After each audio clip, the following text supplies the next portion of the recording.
All right then. Seeing as we've got the time, want to tell the rest of us about you and your buddy Sephiroth? Sure. If Tifa doesn't mind. Me? Yeah, no problem. It's cool.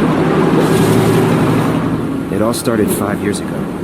I was 16 at the time. There was hardly any work for soldiers back then, and what little there was boring as hell. My heart wasn't in it. Then, out of nowhere, the job of a lifetime came. A mission with Sephiroth.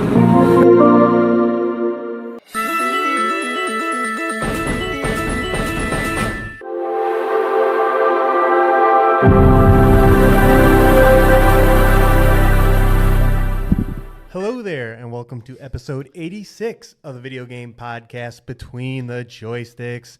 I'm your host, Nick, and I'm joined by the Tifa to my Aerith, John. No, John. Tifa or Aerith? I don't know if I've asked you this question on the show before, but you know, with Final Fantasy VII Rebirth out, who you choosing? You know, tough choice, I think, for a lot of people. Something about Aerith just draws me in. Like, she seems like such a sweetheart. Somebody very bubbly. Somebody to take care of me. You know, make sure that, you know, I'm happy. My mental health is good. And Tifa just seems a little more high maintenance, I think. Like, I don't know. She just seems kind of like, just always in charge. Gonna have a lot of guys just kind of eyeing her all over the place. But I also don't have any nostalgia for these characters, so I know that's a big factor for a lot of people. Just going based on my remake opinions of them, but I think I'm Team Aerith. Okay. Yeah. Aerith is very pushy, but I think that's more because Cloud needs to be pushed. Yeah, he's a little, he's pretty oblivious. As badass as that guy is, he and needs a little social work. And Aerith or Tifa, her hair might as well be blonde because she's pretty dumb sometimes. Yeah. No. So they fill their roles. Yeah. It's hard to say. Well, they both got their. Well, you have to answer. I like Tifa. I do like Tifa. I think I'll go Tifa. Tifa? We'll split. Okay. It's fair. Unfortunately, well, never mind. Spoilers. All right. So now that we got that out of the way, I do want to kind of give an apology. We were supposed to do a Last of Us Part 2 episode, and it has not worked out very well for me and John on that. John and I in that regard. We've just life. Yeah. Scheduling has not helped at all. Just say this now, like I found out the same day that Final Fantasy VII Rebirth comes out that my dog has cancer. So that sucks, fuck cancer and all that. So that kind of disrupted everything. And then John's got a vacation coming up here. Well, staycation. Yeah. And then my wife has a vacation. I am on dad duty. And then he's going away on business. So, it's like we'll have our normal episodes, but to fit this bonus episode on top of that it just doesn't seem like that's in the cards right now. But we're promising to get it done by the end of this month for sure, because we keep moving further and further away from it. Yeah, we understand people are thinking of Tifa and Cloud instead of Joel and Ellie anymore. So but as we promised when we first decided we were going to do it, we want to do this one especially right. Kind of figure out how we want to cover these in a more specific manner. And being that the story is so important in that game, it's our PlayStation Pal's number 2 greatest game of all time. Gotta make sure we do it right. So sure. So the plan is sometime this month. It'll be a bonus episode in your feed. But that's all I got, John. If you got nothing else, we can go right into the show. Nothing. All right.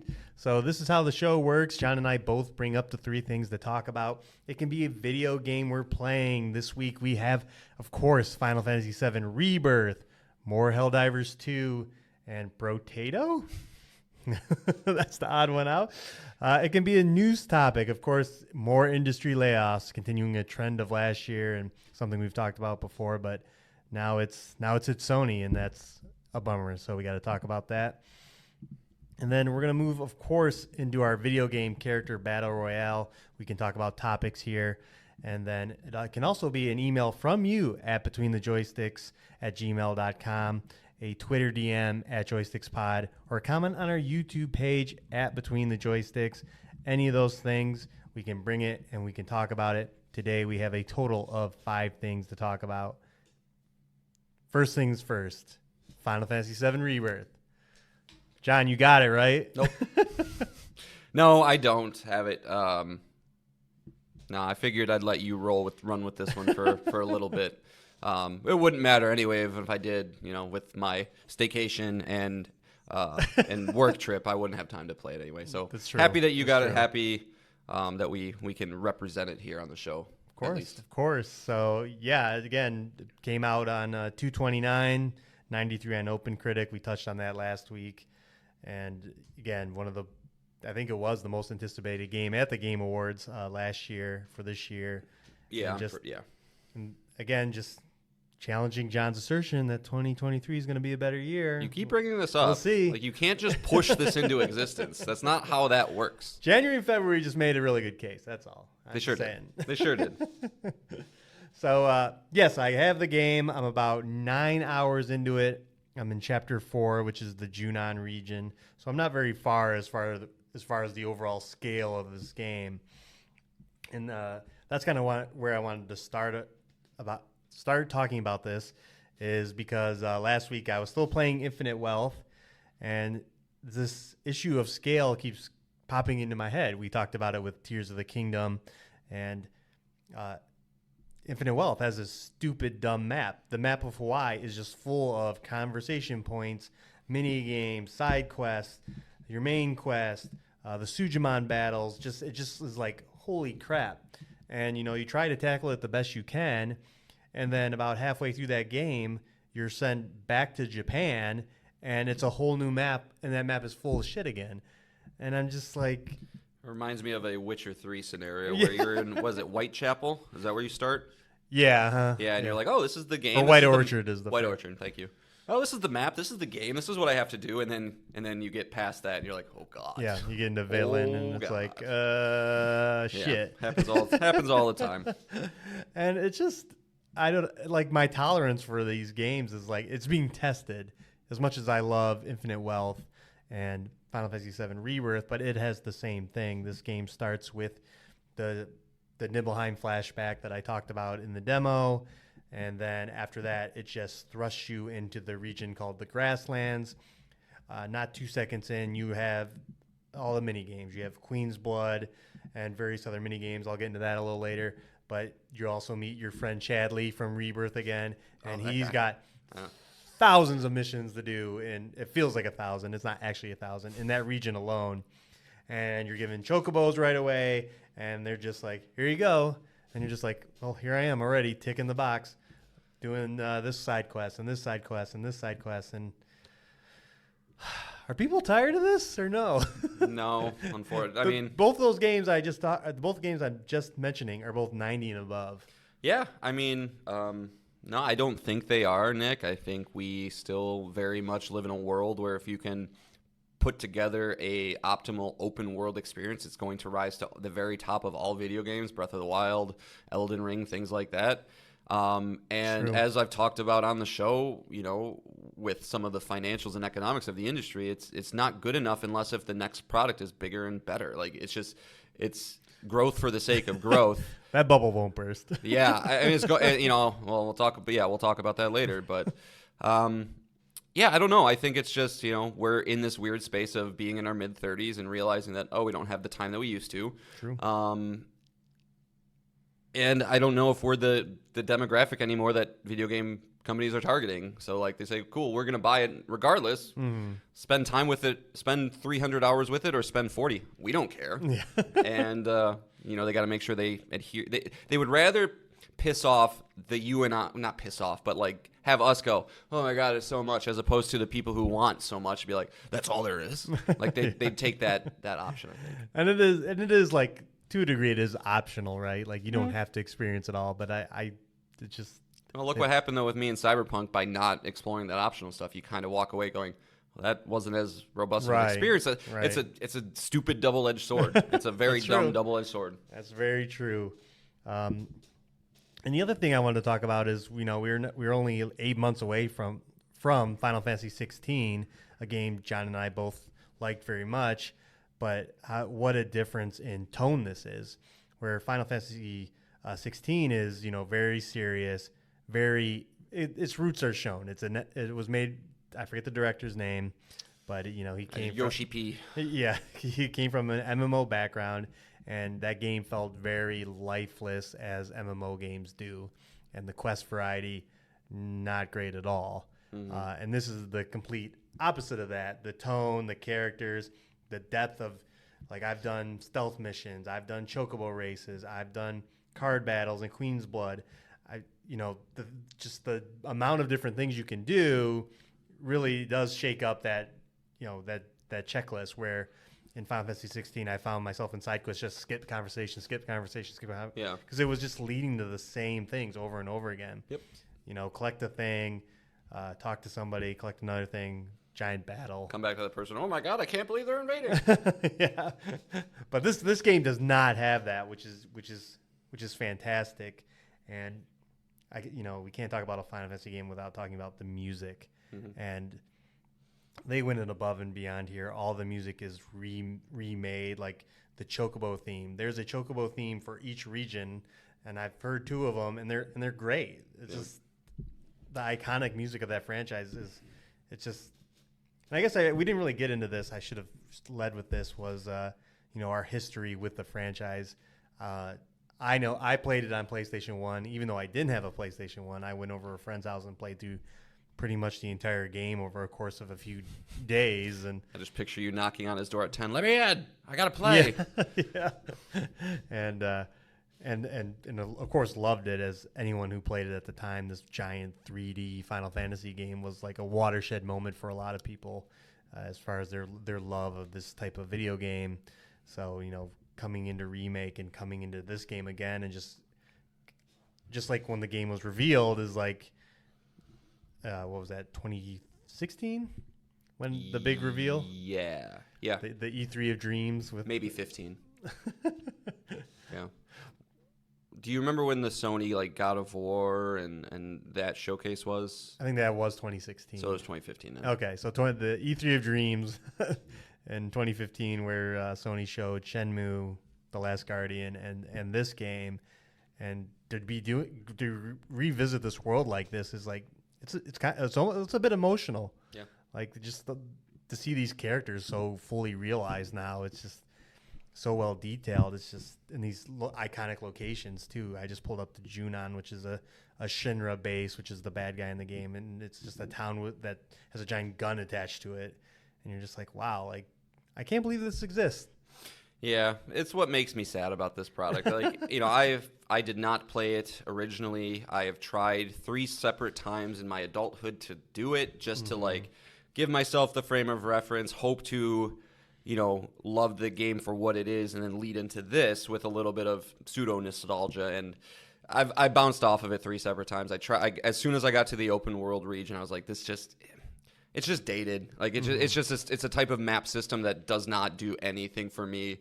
The random battles, the nebulousness of where am I supposed to go? I don't know quite what to do. That was an era where if you were playing video games, you were 100% okay with the idea of just wandering around, talking to whatever, figuring it out through attrition. But I don't have that anymore, and so I think that's why I haven't been clamoring to jump into this one immediately. I liked Remake a lot. It was a solid 8.5, 9 out of 10 type of game, but without the attachment to these characters on that level, I think is what keeps it from elevating it to that top tier for me. But regardless, I'm still will accept your copy of Remake with open arms or Rebirth with open arms. That's the real reason. He's that's part of it. He wants that. It is 2 discs, which is insane. It's a 150 gig game. So Well, Baldur's Gate 3 just got announced for Xbox with 4 discs, so I mean, insanity. Yeah, that's crazy. Which I think wasn't the OG Final Fantasy VII 4 discs.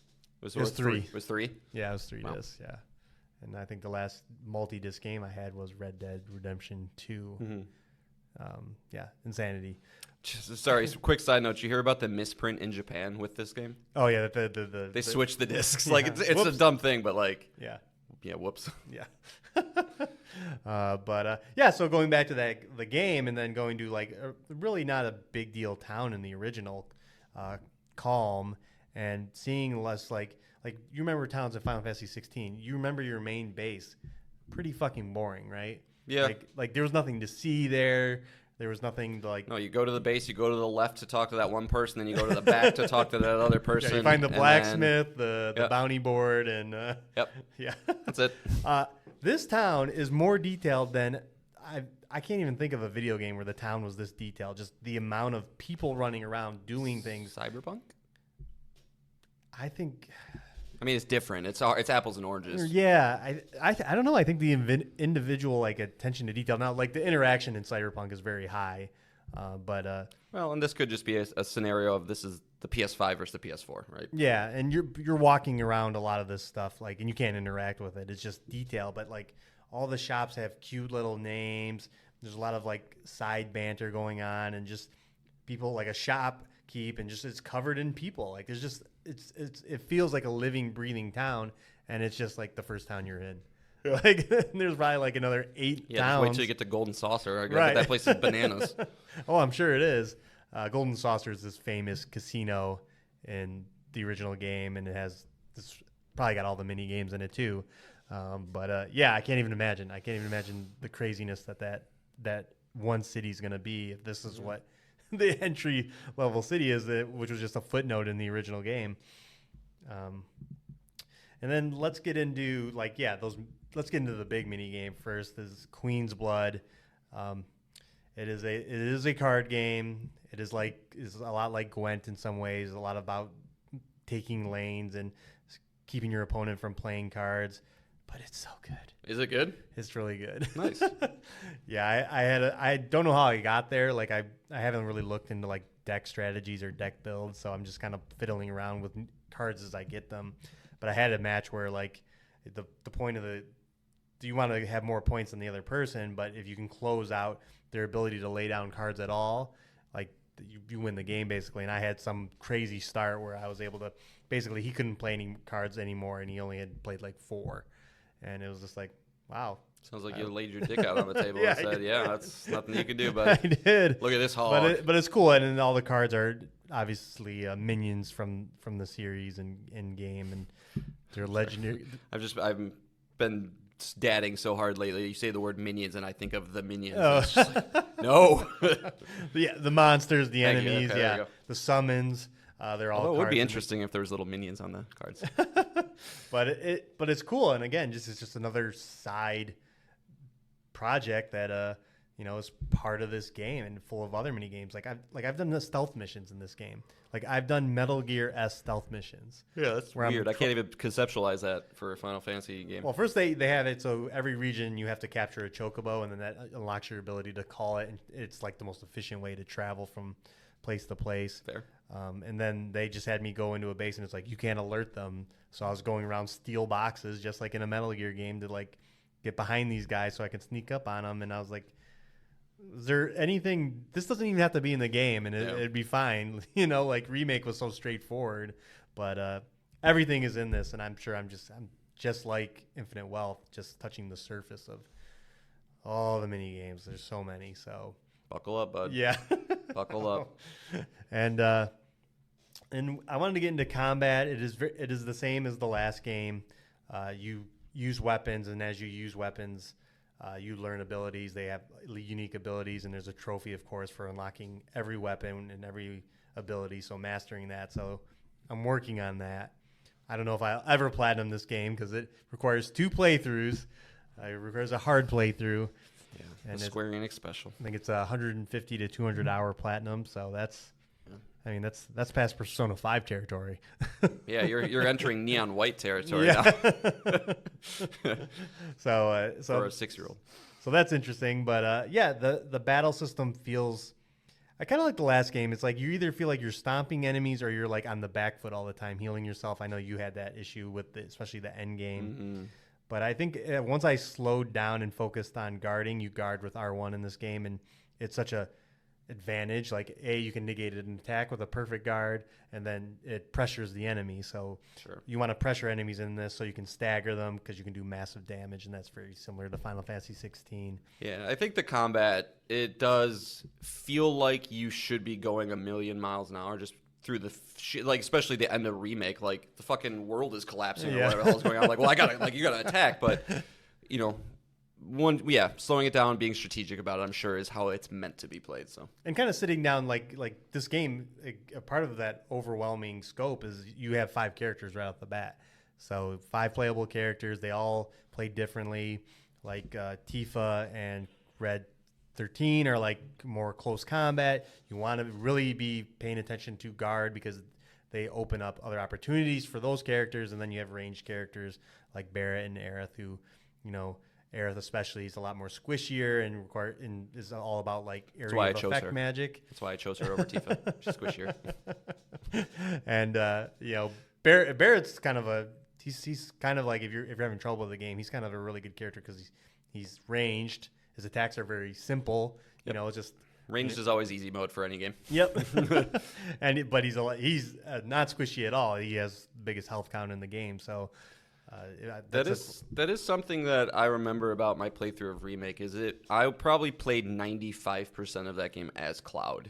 Mm-hmm. Did you play the first one that way? Yeah, I believe so. And yeah. So do you feel more motivation with this one to experiment, or do you think it's more just because you're in the beginning of the game and you're like, well, I'm still figuring it out? Like, well, especially with that weapon learning thing that you have to do, like the characters they're ATB, so to use special abilities, you have to get a certain meter up. And when you're playing a character, that meter fills up like that. Yeah. But when you're not playing it, it's like this really slow growth. And so, yeah, just because of that. And because the game, when you get to Chadley and you open up the virtual reality thing that he does, is like there's a training for every character. So I just sat down and did all that. So, okay. So, yeah, I do recommend checking out every character because they do play completely different. And we know more party members are coming. So, yeah. That is good. So let's get into the bad about the game. There is bad. Okay. And it is the amount of menus you have to go into this game. Like if you were bummed about how simple Final Fantasy 16 was as far as gear and everything else and how you could tinker teams, oh boy. So this is just the opposite of 16 is what you seem to be telling me. Yeah, I think it like not just tonally, it's everything. It's the depth of this is a complete opposite. Wonder if that was a strategic calculation by Square Enix. Like, okay, like we're fine releasing. I mean, seriously though, like because you release a mainline game and then 8 months later you release one of the most anticipated games ever in the franchise. But if they're as different as you're saying they are, you know, that makes a little sense. And Final Fantasy 16 is a game made from scratch, where this is a sequel to an existing game. A remake of a game that has all the assets pretty much made. It's not like you have to recreate any of these characters or locations. I mean, you obviously have to do all the work to fully realize them in 3D like this, but you can play a lot around with a lot more systems when you're not creating a game from scratch. Yeah. You know, and not to say Final Fantasy 16 wasn't complicated. Like if you ever got into mastering icon abilities and started mixing those up. There was definitely depth there, but this is something else. Like you have an item transmuter. You pick up all these resources throughout the world, and you can create all these items. You can create your potions yourself, your armor yourself, and you have a craftsmanship level, and that goes up as you use it. Where do you think you change your party members and your party makeup? Do you think you go to party? You would think so, right? No. Yeah. You go to combat settings, and in combat settings, you set your party leader. So if you get in the battle and you want to be Tifa right away, you set her as party leader, and they all have shortcuts now. So if you want to just go, you know how you have to hit X, and you want to go to a spell, and then you want to go to an ability. Well, you can quick assign all that stuff now, and that's for every character you got. And every character now has, not only does their weapon have a unique ability, their weapon has unique materia spots. And a unique materia spot specifically for that weapon. So if you want your ATB to charge faster, or you want to do a little more damage with abilities, or you want this or that and this and that, and he just throws it all at you. Yeah. And it's like, like I was dealing with the bad news about my dog and then trying to play this game, and I'm like, I can't focus. I can't wrap my head around this. This is so much at once. Yeah. I know the feeling.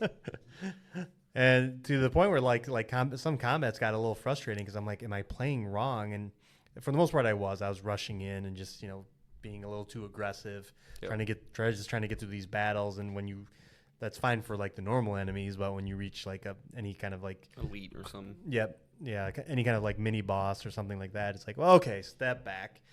And that's not even counting. We haven't even gotten into, summons, which return, but also all the synergy stuff. Like you can hold R1 and do synergy with everyone that's in the active party. And that's just another layer. And then you also have your limit breaks. Remember limit breaks? When you do enough damage, you can do an ultimate move. Well, now you have ultimate moves that are with those characters that are that you're battling with. And Just so you know, you've filled my brain up. Yep. Everything is now going through my brain. Exactly. I just want you to know that. exactly, it is. And again, you'll eventually get there. Like I think a lot of this will be intimidating. Like I said, like how do I use a synergy ultimate attack? I didn't know for a minute. Like they have these like meters as to what they're required to use them, and then I was like, oh, after each character uses an ability, they fill one of those slots. So if Tifa and Cloud use 3 abilities each, then they can do a synergy attack together. Okay. But they each have to fill 3? It can't Yeah, be they like each have to Cloud do can 3. fill 5 and... No. Okay. There are each requirements for each of them. Gotcha. And the synergy attacks are fucking phenomenal. I'm sure they're great. They're the characters fighting together. There's the special animation. It's animated incredibly. It's probably very similar to the Persona 5. Yeah. What are those called? Come on, Game of the Year person. What are they called?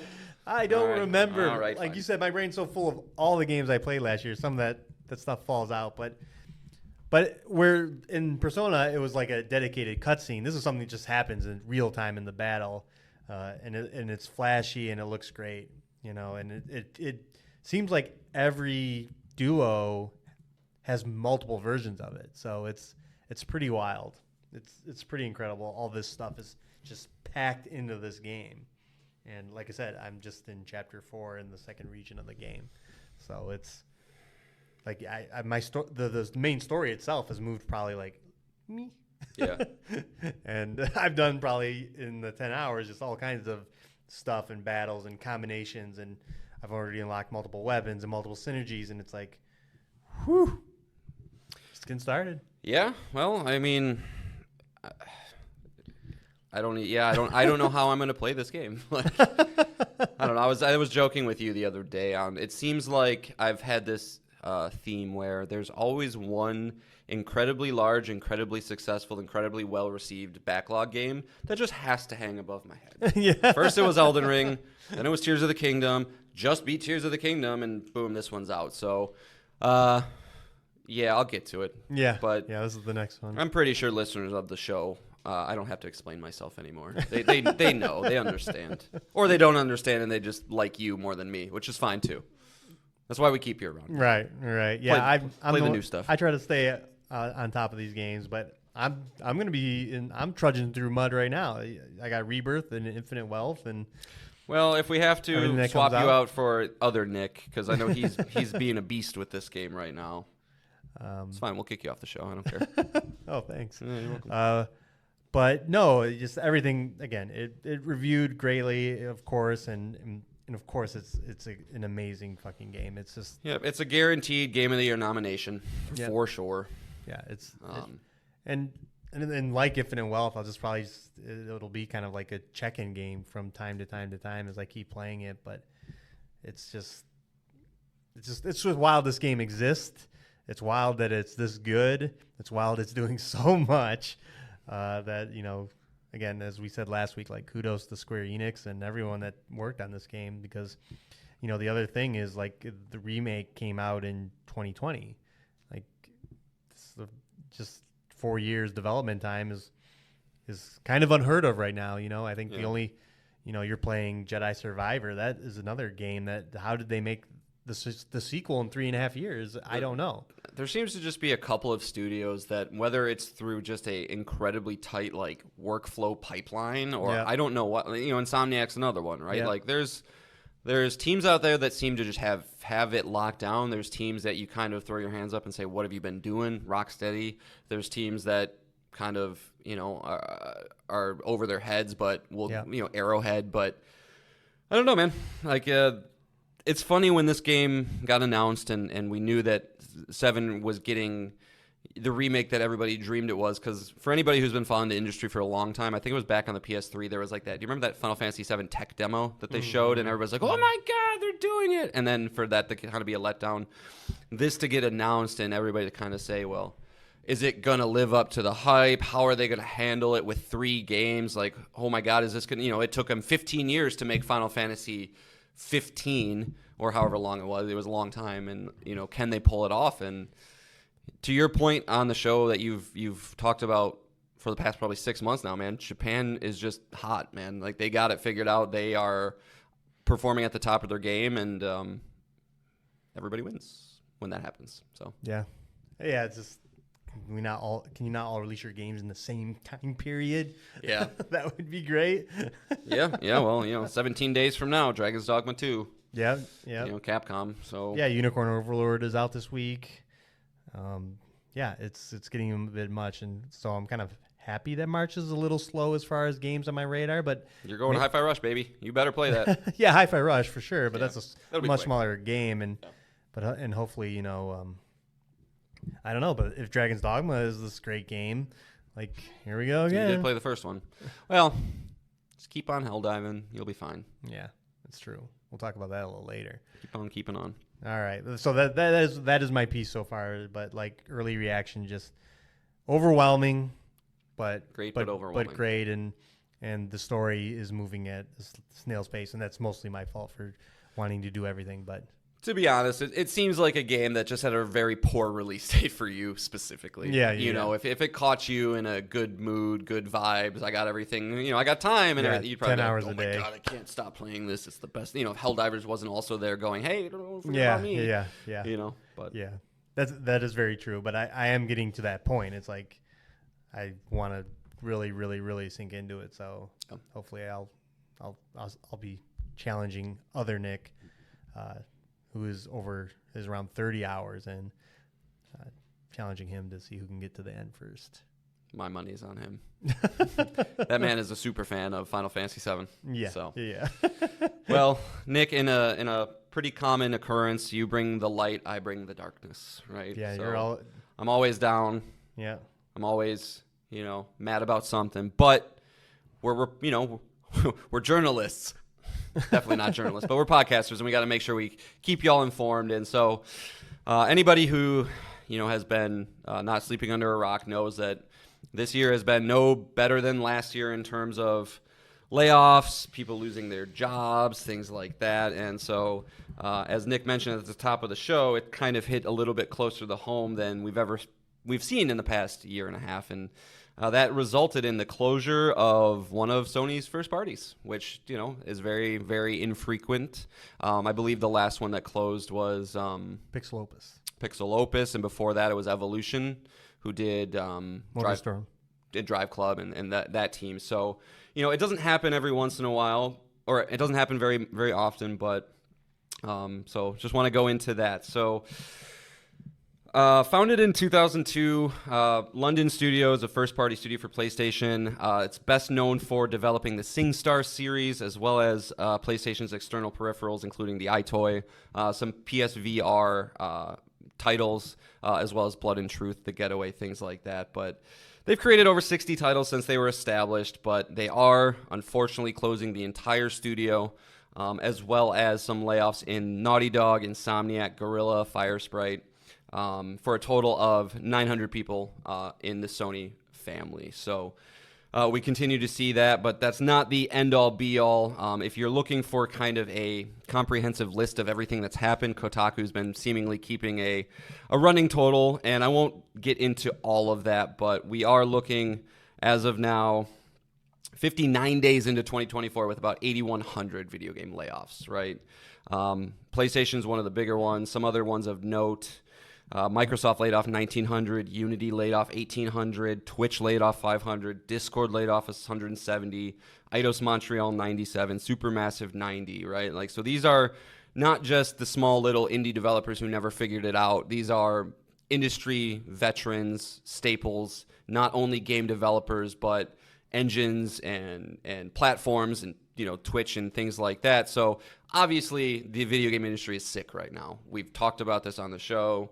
I don't think anybody who kind of pays attention to money in, money out can really paint any other type of picture. So again, not to go into any more details with this, but Nick, do you have any kind of thoughts on Sony London? I don't think you have any fond memories of that team. Like I said, they're kind of more the team that Sony let experiment, let play around, not necessarily make a ton of money, even though SingStar was incredibly successful. Any thoughts about this? It sucks, that's for sure. And it just, we follow the video game industry, and I think that kind of tilts our view because it's like layoffs happen everywhere. I don't want to say where John and I work, but we've survived 3 rounds of layoffs. Yeah. So any tech company is going through it. So this just seems to be how the world is going now. It's it seems like the economy was, despite COVID, doing very well, and then now the world is reacting.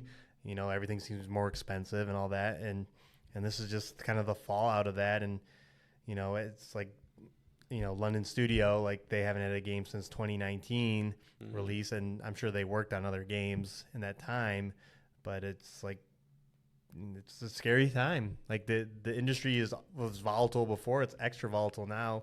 Embracer just is getting rid of dropping everybody, and yeah, it's a huge one.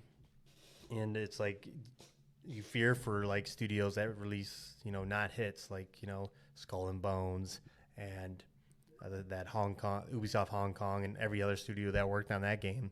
Like that, it's got to be scary for them. Hopefully they can just transfer to other projects and Rocksteady, You think of the like Immortals of Avium team, right? Like, yeah. Hey, we got a studio, guys. We're going to release our project. We got EA behind us. And then you come out with it, and oh shit, we have to lay off half of the team. And the kind of the light here is that it's like studios are being formed everywhere. We talked about the ex-founders of Rocksteady started a studio, so hopefully people and they're also in the UK, so hopefully these people can get a job there. We've talked, how many games did we see at the Game Awards were from studios we'd never seen before. Like what was I can't even think of a lot of the names. What was the Matthew McConaughey Mass Effect game that Exodus? I think you might, but there were many games like that as shown at the Game Can't tell Awards. you who's making it though. And at the showcases year over year, that from studios you've never heard of. So I think I don't want to say like it seems like a lot of the big sites are kind of the little virtue signaling on just this hype. They're hyper focused on this topic, and it sucks. I was reading Jason Schreier highlighted a artist at Naughty Dog who put a LinkedIn post out. He had 18 years at Naughty Dog as being an environmental artist, and he was one of the people let go, and it's sad. It upends your whole life. So yeah, that's kind of where I stand, right? Like it's never a good scenario when somebody loses their job. However, this isn't a dude working at the corner grocery store who doesn't have a resume, who doesn't really know. Like, these are very talented, very smart people who have a lot of things that they could bring to another place of employment, right? Does that mean, are they maybe not going to be able to work in the video games industry? I'm sure that'll be for some of them. And it's very sad because I got to imagine that's a passion type job, right? But at the end of the day, like, they're going to land on their feet. You can go work for a billion other places coding and doing things like that. But and we never learn the details of these things either, like, is it, like a lot of places, are offering, great services to try and A, keep you afloat for a few months, and then and B, try to get you other jobs. And I think Riot gave 6 months severance and benefits, and so it's like you can find a job within that. Right. So it's it happens and it sucks, but it's it's time to start something new. As someone who has lost their job before, it's like where do I go from here? But you find bigger and better things every time, it seems. So. Yeah. Yeah, and I guess, we'll put a final point on it because I know this is kind of a topic we've talked about a lot, but we will continue to bring it if big things happen, right? Like, obviously, we have to talk about a Sony studio closing, but I just want to talk about a headline that I saw today that drives the point home on what I've been trying to say on the economics of everything, where I would really encourage people to put their money where their mouth is. If you're a fan of this industry, don't be hesitant to pay for the things you like. Don't completely fucking lose it if they raise prices of games to $80. Like, these are things that could be required to keep the things you love afloat. But Hey, all right, I got to call you out now. Okay. Last week when we were talking about Unicorn Overlord, and I said I felt bad for not buying that game right away, you said you never feel bad. No, I don't feel bad, but I do buy the games of the developers that like I don't personally have a Vanillaware affection. Like, I think they're great, but like, you better believe when Supergiant releases their next game, if Yoko Taro comes out with something, if From Software, so you feel bad in those cases. What do you mean? In what? Like, you feel feel bad is a bad way. You feel obligated to buy them immediately because you'd love to support those studios. Yeah, I mean, it's a combination of obligation and love for what those teams do. But I think, if you're one of those people who goes, I can't believe EA is charging $70, or maybe EA is a bad example because it's one of the largest, but like, I can't believe they're doing this. Why don't they pass the profits to the consumer and charge us $50 and blah, blah, blah. It's like, I hear that argument all the time. And, or like the especially with the rise of digital. Or I'll just wait till it goes to Game Pass, or I'll just wait till it goes to Extra. It's like, just be careful what you wish for. Because because today I saw a statement from Warner Brothers, right, who just recently released Suicide Squad, who last year made the top-selling game of the year with Hogwarts Legacy. They said today that they are wanting to shift away from the volatile one-and-done AAA console space and will lean more into free-to-play and mobile games. Specifically, during a recent Morgan Stanley speaking event, Warner Brothers Discovery Gaming boss J.B. Perrette discussed some of the company's strategies going forward. He said, we're doubling down on games as an area where we think there is a lot more growth opportunity that we can tap into with the IP that we have and some of the capabilities we have on the studio where we're uniquely positioned as both a publisher and developer of games. And that specifically is what I'm worried about, where companies are becoming less risk averse. They're sticking with the IPs that they know are moneymakers. If you're a fan of Hogwarts Legacy, bye-bye. That's going to become some sort of live service bullshit where they can continuously keep you invested in the world of Hogwarts. And they're going to do that because it's a safe bet. But that is not – it's just a continual race to the bottom. It's exactly what happened with the cell phone industry when games started to flood there and the economics didn't become – they're just not sustainable.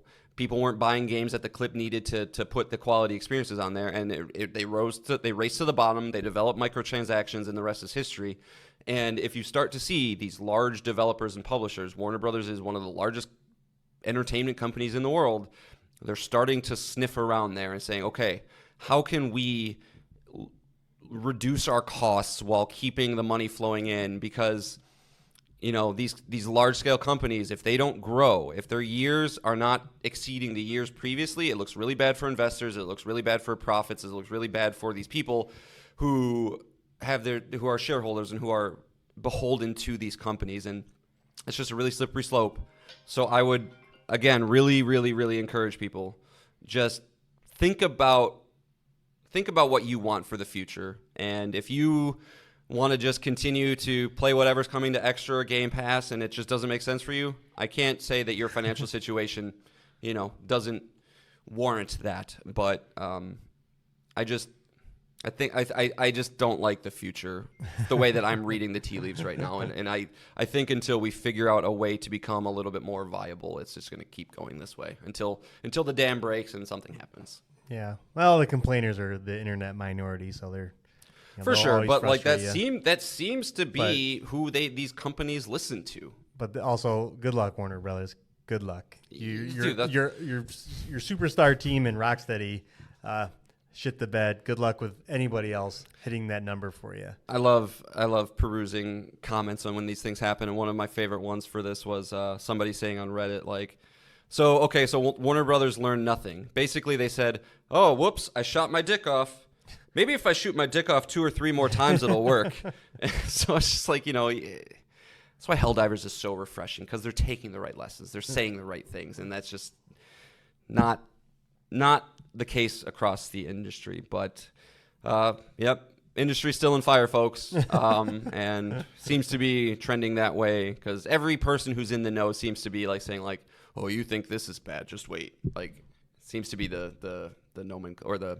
Don't worry, Grand Theft Auto 6 will come out and the industry's saved, Yeah, well, even though those developers are mad because they got to go into the office right now. So yeah, but I don't know. It's just, we're not going to get into a grander scale beyond the realm of video game conversation here. But it's like, man, if I was a Grand Theft Auto 6 developer and I'm pushing that game and I get to put my name on that credits, like, I'm doing what it takes, man. I get it. I get you like working at home and you might. We'll leave it there. It's all good. Just release the game, make it great. We're all profit. Yeah.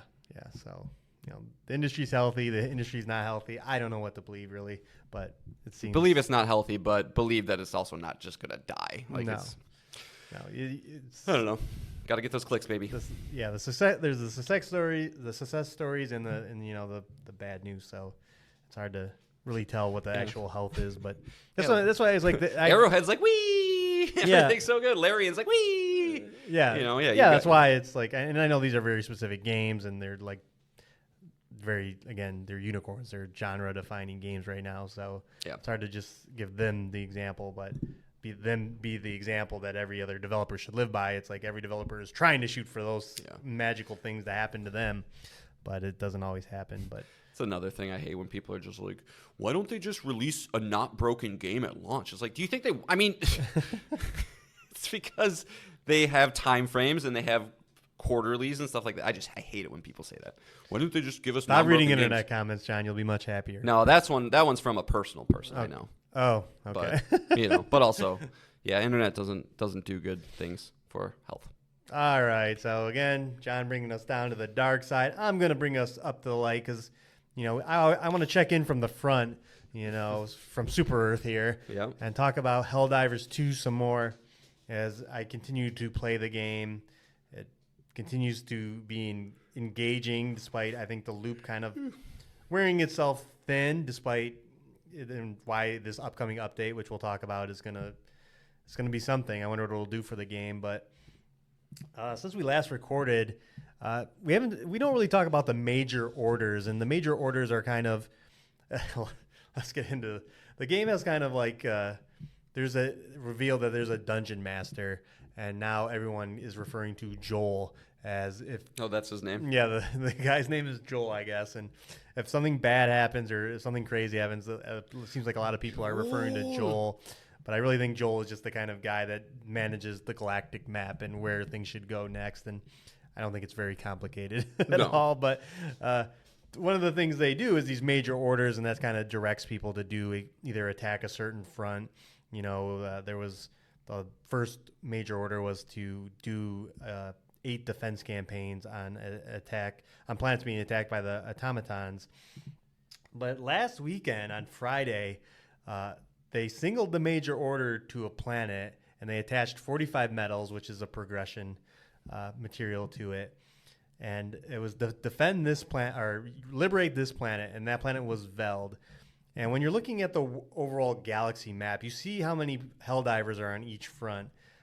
When I logged in Friday night to play, there was over 400,000 people on Veld doing campaigns on it, and the major order was completed. I believe by the time John had signed on and a couple of our friends, it was done. They had logged in and it was already over. Can I ask an embarrassing question? Where do you see these global orders? Because I don't know where they are. So when you're on your ship, L2.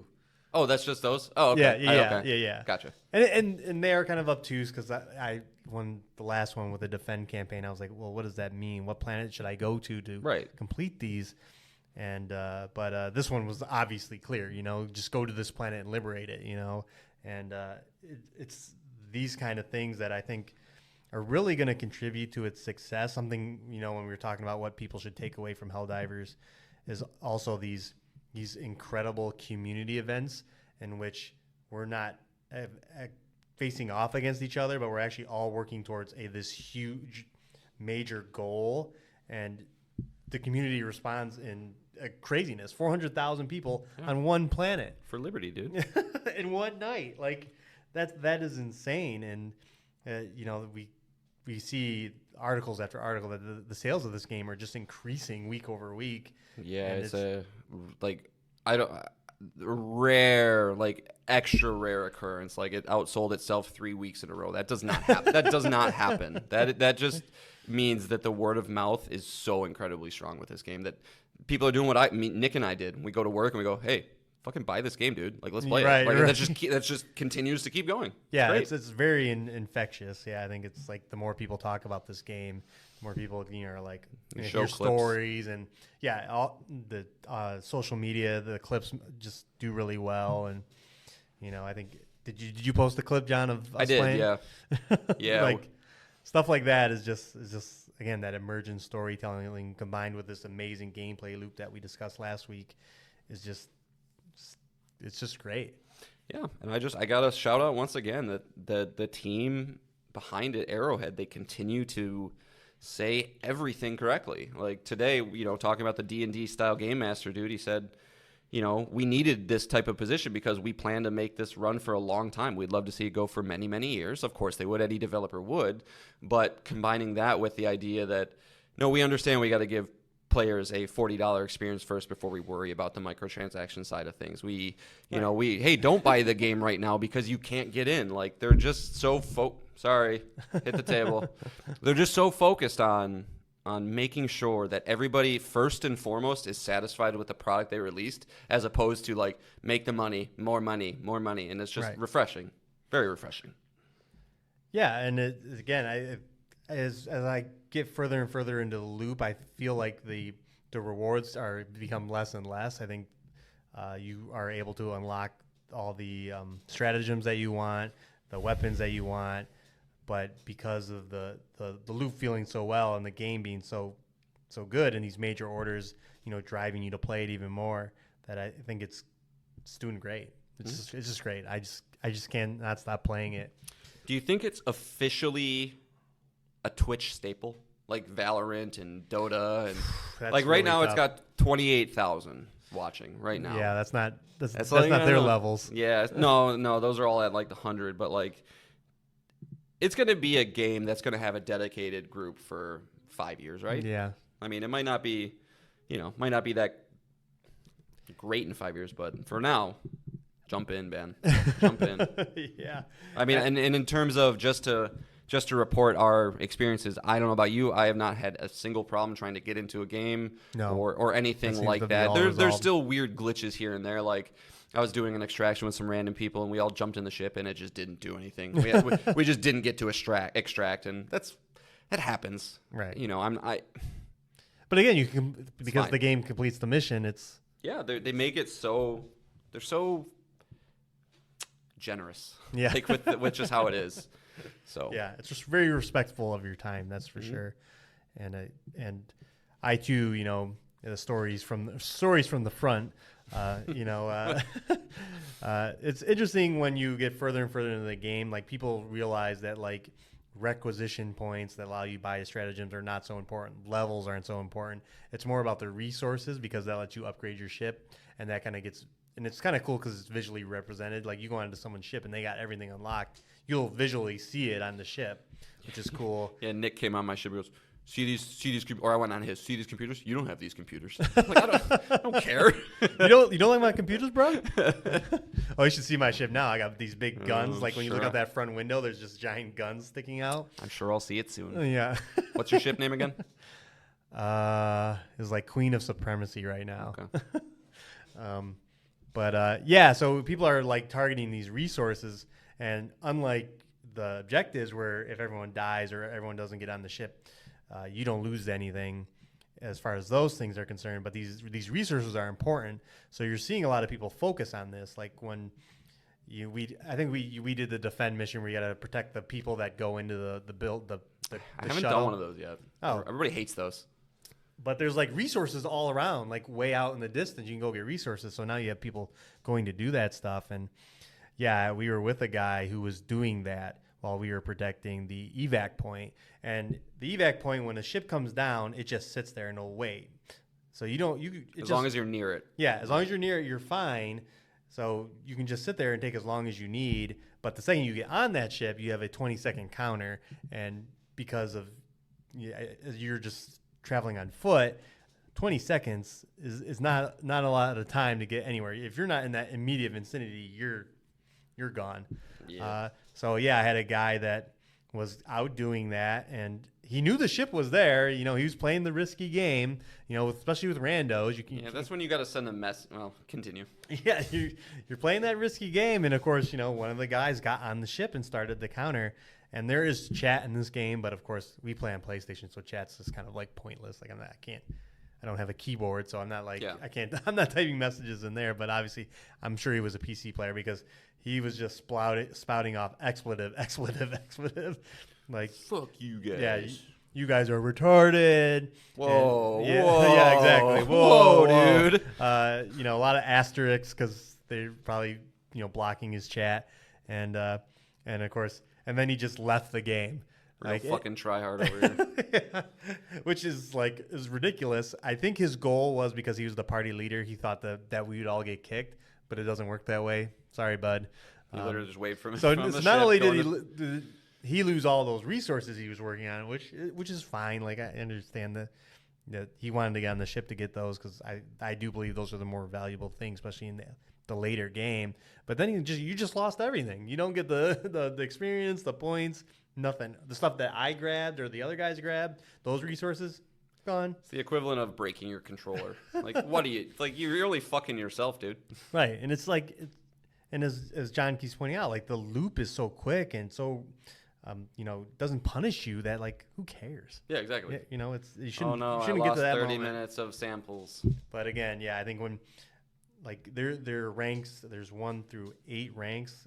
1 being easy, 8 being like Helldiver, and this was on. I think it's 9. Oh, you're right. I think 9 is Helldiver, and this is I'm up to 5 now.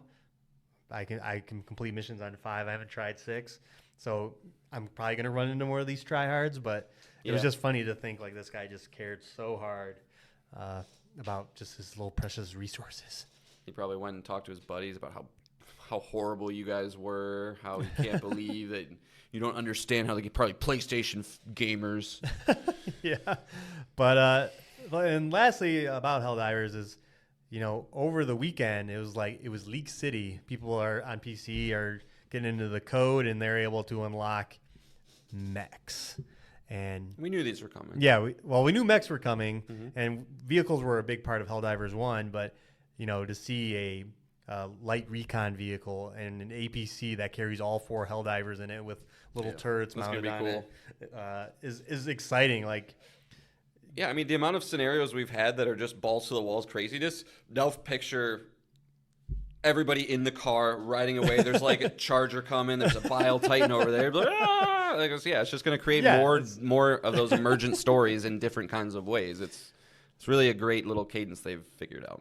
Yeah, and the game's going to blow up the second these things are added to it as well. Not that it's slowing down right now, but I think it's great to know that these are coming really hot because today Arrowhead tweeted that mechs are being produced on Super Earth and we'll have access to them. Even the like little bit of in-game speak, right? Right. Hey, no, mechs are being created. It's just they've fostered such a good little ecosystem, and it's so well done.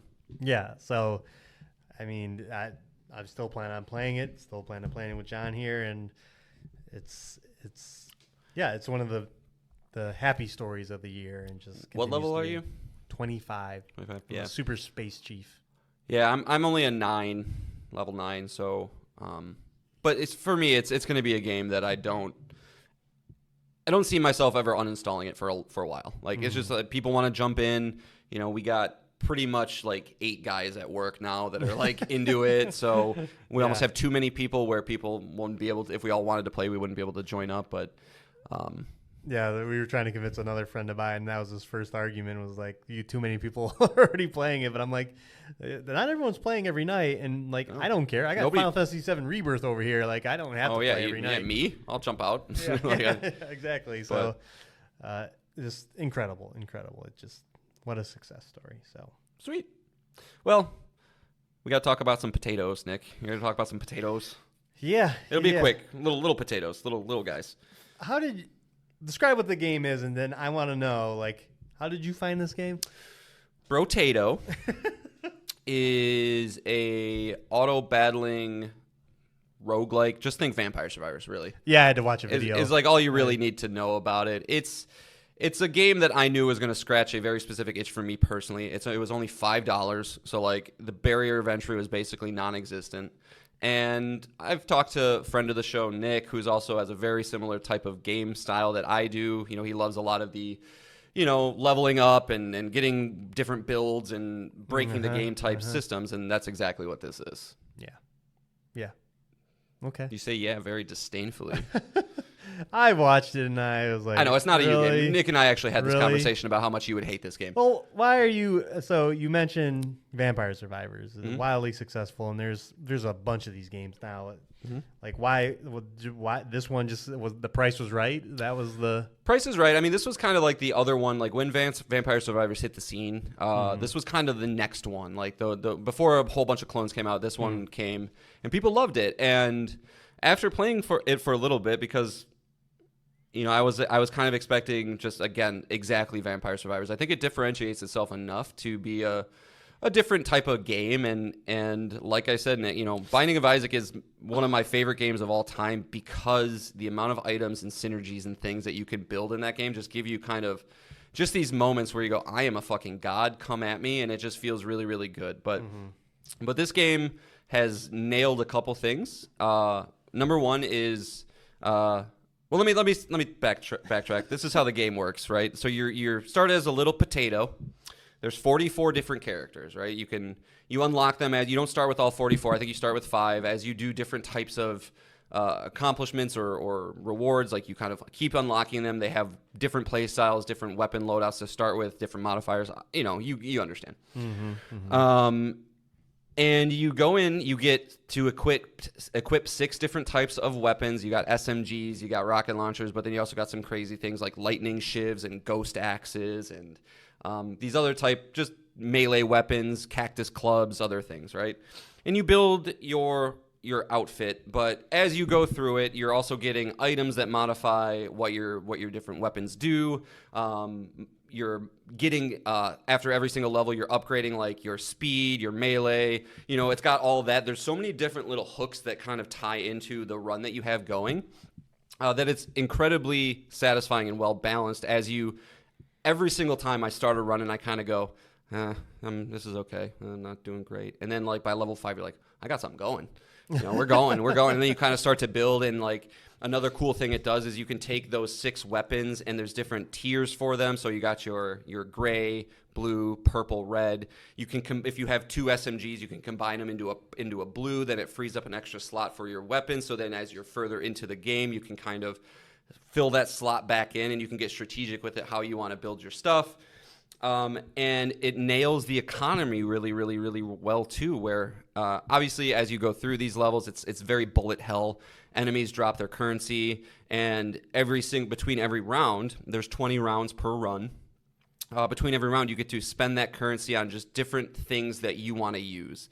And again, leaning into the play how you want to play angle of this, like there's been roguelikes. Binding of Isaac honestly is one of these where you can get 40 minutes into a run and you go, I don't have shit. I'm fucked. This is a waste. I don't even want to go through with it because I know I'm not going to be able to beat the final boss.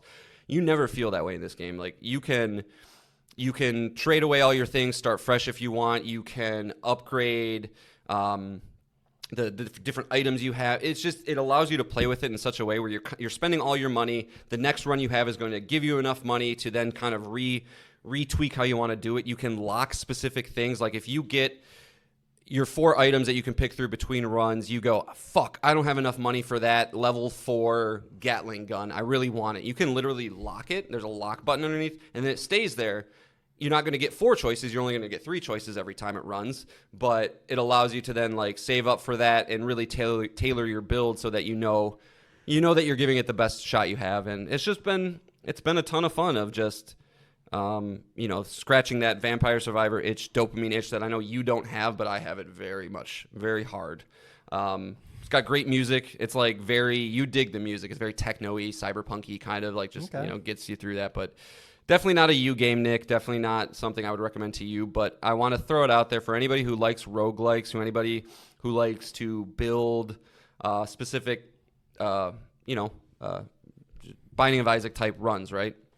It's great. $5. I can't recommend it enough at that price point. It's, I had a moment last night where, this probably will distress you, but I was like, all right, time to play some Jedi Survivor. And I go, I really want to play Brotato. And I was like, no, I need to play Jedi Survivor. That's what I have to play. Like, I got to get through that. And I was like, but I want to play Brotato. And I was like, no, I'm going to play Brotato. Like, I'm gonna actually submit to my feelings for once and play the thing that I want to play. And it's great. It's got a great platinum list. I'm chipping away at that.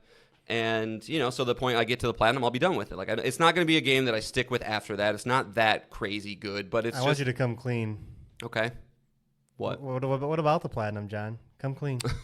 Come clean. I don't go for platinums anymore, Nick. No, when you buy the game for $5, it gives you both the PS4 and PS5 version, and one would think, well, play the PS5 version. It's such a simplistic game. I don't think it adds anything to the experience, so I went PS4 version because you can auto-pop the trophies when you get the platinum. So I'll get the platinum hopefully for PS4, load in my save into PS5, pop that one. Blasphemy. Yeah, but I already have My Name is Mayo. Well, who cares? Yeah. So it's a ton of fun, though. I mean, yeah, is it going to make my game of the year? No. Is it just a side distraction from games I should be playing? Yes. But it's perfect on the Portal. And I like just seeing my one guy start off going, pew, pew, pew, to eventually like just mass chaos that just destroys everybody. It's just, it's a great feeling. So Brotato, honestly, it's a 4 out of 5. I feel confident even I'm not done with it by any means, but like I don't see how it's going to modify itself anyway. But for what it is, for what it's going for, great time. Okay. Yeah. You're boy. You don't beat games, but boy, are you distracted. Holy cow. Well, like I said, yeah. Next week will be some other out of left field game, like Balatro. Hey, hey, that's not out of left field. That's pretty left field. That game sounds amazing. I'm kind of interested in it. Jason Schreier of Bloomberg was talking about it, and it's like a poker roguelike, and I'm like, poker and a roguelike. And it's. I think that is it, though, Nick. I think that I get distracted because you don't like small games. Like small games are just the perfect thing where you go, I want to jump in and just feel that scratch. And if I don't get and you're just such a story guy and narrative and characters and like you need to see the next story beat, where I'm just like, I'm playing Jedi Survivor because I just think it's fun. Like it's just cool to like I don't care what's happening. I don't need to see the next planet. So that's just where we differ, and there's nothing wrong with that. But I did have a thought that maybe one day in the future we'll have a thing where we both force each other to play through a game of the other person's choosing. Like whenever, if we ever have a lull. Whenever we do predictions, we're so wrong and off that nobody ever wins. So it's like if we had a win, I would 100% be for that, and maybe we can. Okay, before that, or this for that. Like you pick one for me, and I pick one for you, and you say, John, you're fucking playing through Mass Effect 2. Oh, I don't care what it takes, and I can be like, cool, Nick, you're playing. That's so unfair, though. You're playing Elden Ring. Have fun. Oh my God. Okay, well then that's fair. But if you're gonna be like, play Brotato, and I'm like, Mass Effect 2, bud. No, you go. I think we would probably vet it out a little bit, but that could be fun because because after playing Jedi Survivor a little bit, man, you could totally do Elden Ring. You could totally do Elden Ring. If only this podcast would take off and it became our permanent job, and then the fun things you could do with I can play a game all week long, and I can buy Final Fantasy Rebirth at launch. Yeah. He should have. Is there any follow up? Did you ever try your Switch at another GameStop? Oh, no, I didn't. Okay. No, I didn't. Follow up. Yeah, maybe I'll do that here soon, just because it just sits and collects dust. Yeah. And to your point, you should buy Rebirth, but yes, you can have my copy when it gets to you too. You can borrow Fucking it. right, I can. You can't buy this one from me. You can just borrow That's it. true. That's fair.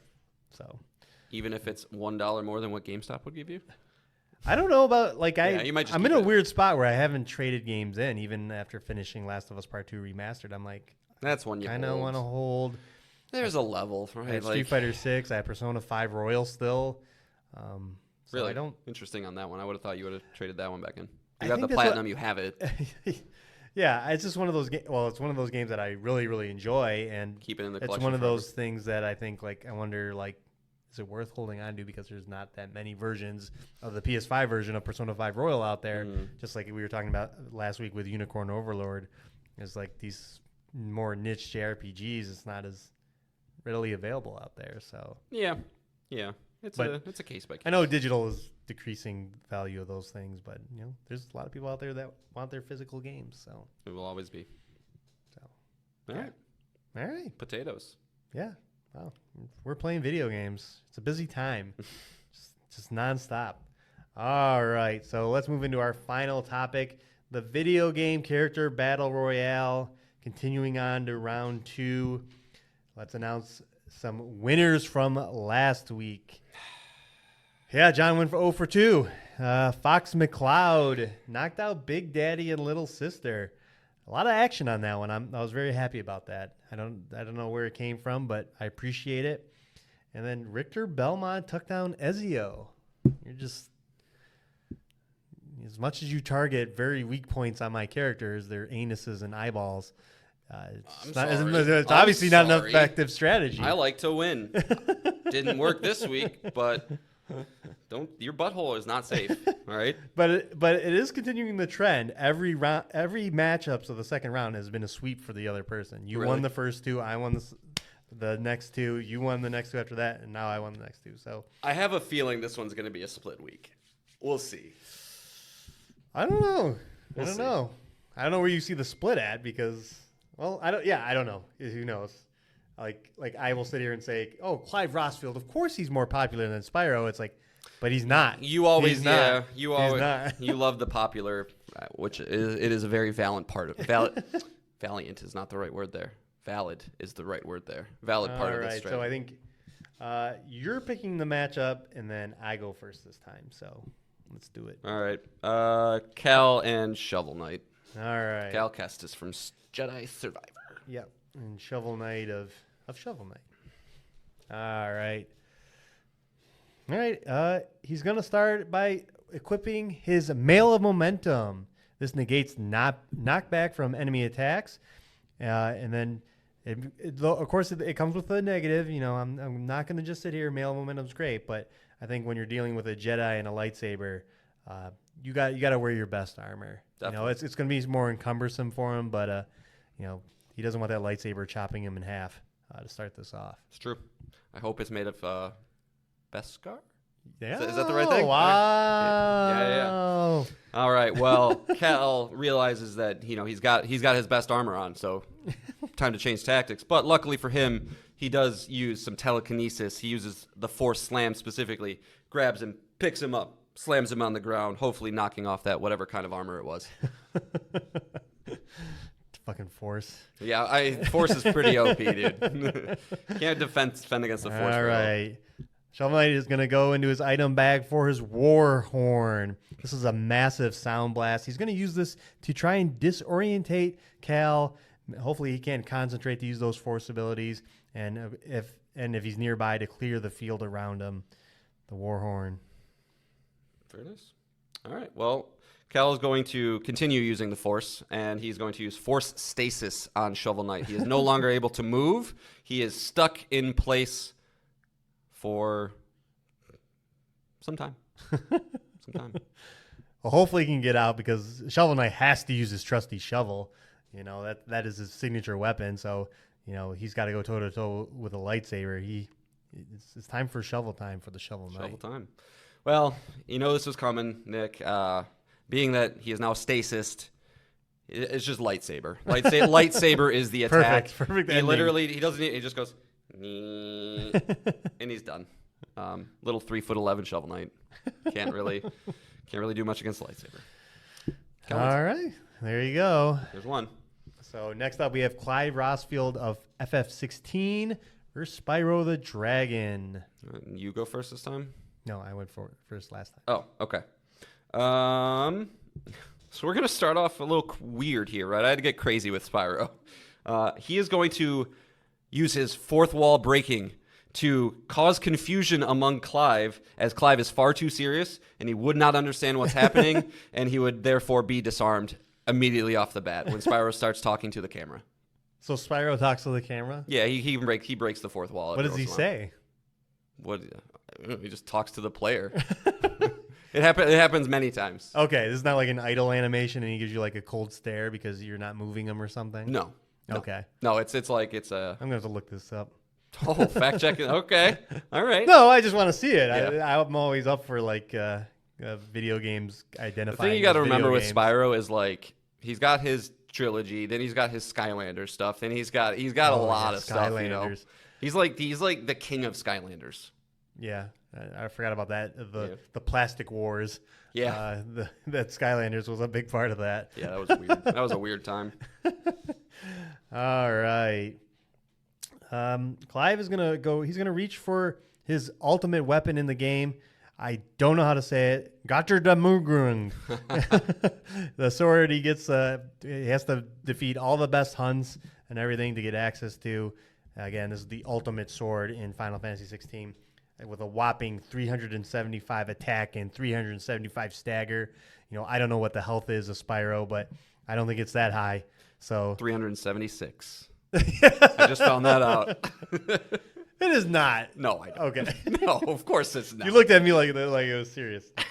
Come on.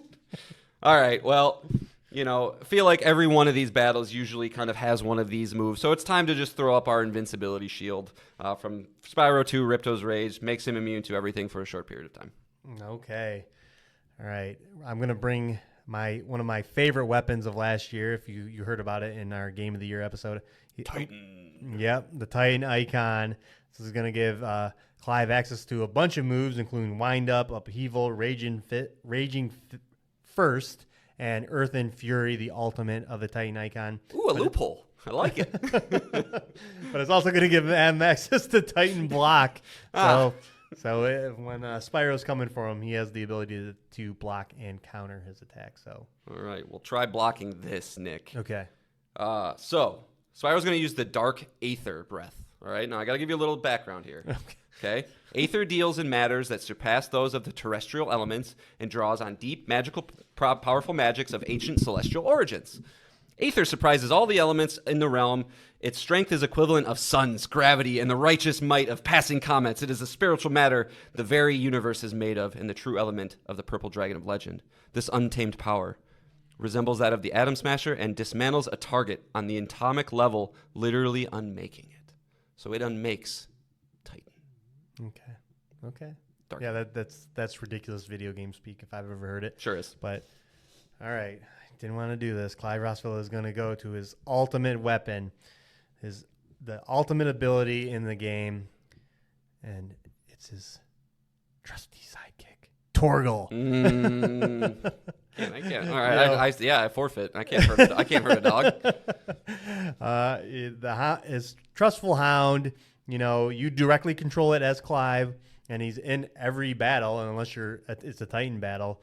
So it's the only other playable companion in the game, and he's just a good boy. He is a good boy. He heals, he sicks, he ravages, he does it all. So Didn't think Torgal was showing up. Good call.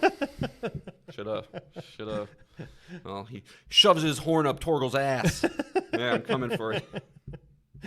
all right, so write in. Who do you think will win? Of course, our email is betweenthejoysticks@gmail.com. Remember, no ties. No ties. Yeah, no ties. And, of course, we'll post on our Twitter account @JoysticksPod. We'll put the polls up for this the day after the show is posted.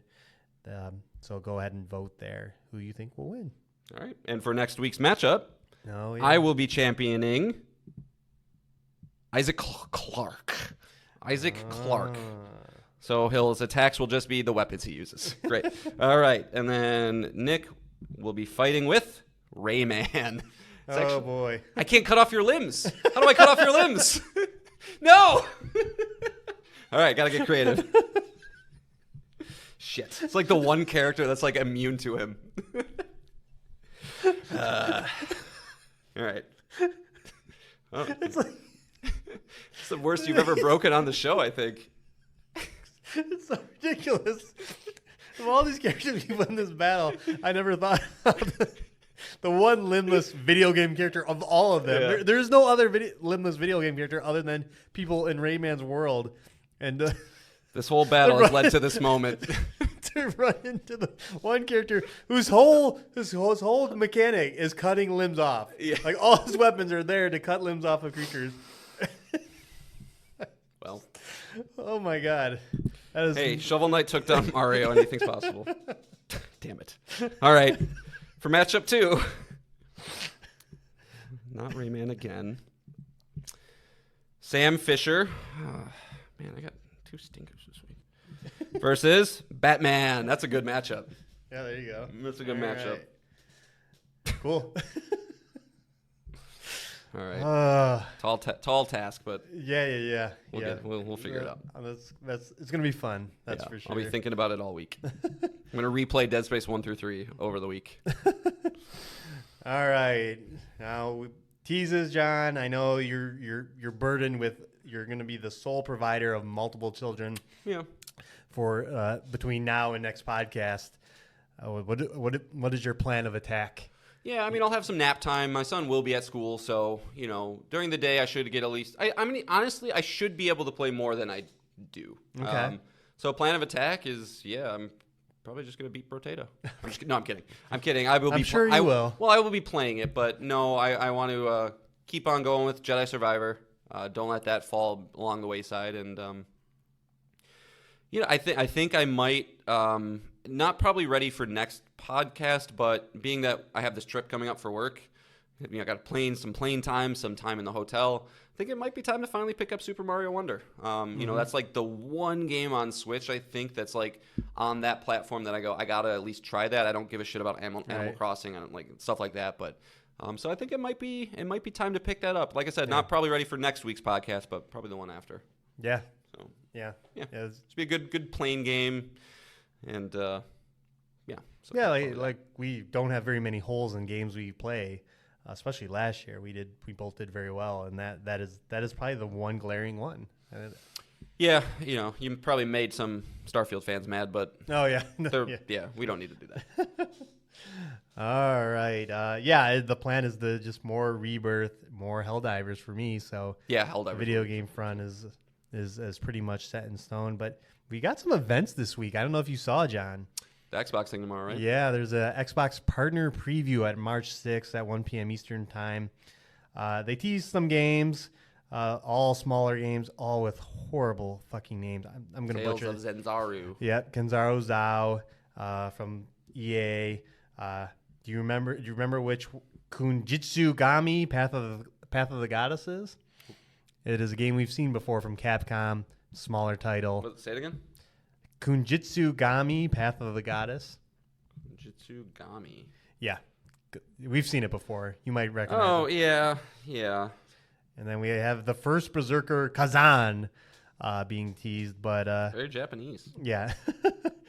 So it'll be. This Kunitsu Gami game looks like it could be cool. So it is interesting. Looks Like like it could be these cool. are the games that they're like heralding. So I wonder what else could be there. Again, there is a game tied to Xbox called Hollow Knight Silksong that could make an appearance here.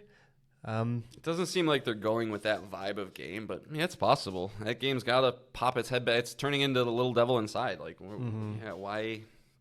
Just give us an update. Like, Right. I wish developers, and I understand why they don't, because the internet is the internet, but it would be so nice if like they were just like, hey guys, we're really, we still hope to have it out there. Like, just give us something. I don't care what it is. Just give us an update. Yeah. I frustrating. mean, the next few months are like, we're out of, I keep badgering John about how great the last 2 months were. It's going to finally slow down. And, April is kind of, Stellar Blade, and May is not Helldivers. What? Hellblade 2. Yeah. Outside of that, there's not a lot of release dates, not a lot of games filling that spot. So hopefully we'll have some stuff to talk about, some cool games to get us excited that are, coming to Xbox and other platforms and shown. Well, yeah, I don't think it's time yet, but perhaps we need some sort of DEF CON. PlayStation's got to tell us. They got to tell us stuff. Too early. It's too early. No, for sure, too early. You State of Play maybe in April. Yeah, we'll get one in May. And for May, DEF CON level can return. And then also, Capcom is doing a bunch of events. They're calling it Capcom Highlights Day 1, and this is March 7th at 3 p.m. Pacific time, and this is all about Dragon's Dogma. That is an upcoming game, but they say Highlights Day 1. Does that mean another game every day? I don't know. It seems like we figure out what the cadence of announcement structure is. Like, first it was E3, now it's like these little, Nintendo and Sony and Xbox will say stuff. Now like everybody's got their own thing. Now everybody's got their own thing and they title them differently. It's like I don't know what to expect, but we'll be here to watch it. Yeah, I'm assuming the Capcom highlights will be all existing known games. So probably Street Fighter 6, this weird Path of the Goddess game I mentioned, and Dragon's Dogma as they try and drum up some hype for that game. Yeah. I hear a bunch of previews for Dragon's Dogma are about to come out, so hopefully that game's good too. I saw that magical archer class they showed. I was like, oh, this is pretty sweet. Oh no, this is pretty sweet. Maybe I'll have to buy you and start you and let something else fall by the wayside. Yeah, but so hopefully we'll have some news items to talk about, some games. Like I said, that more games to fill out this year would be fantastic because.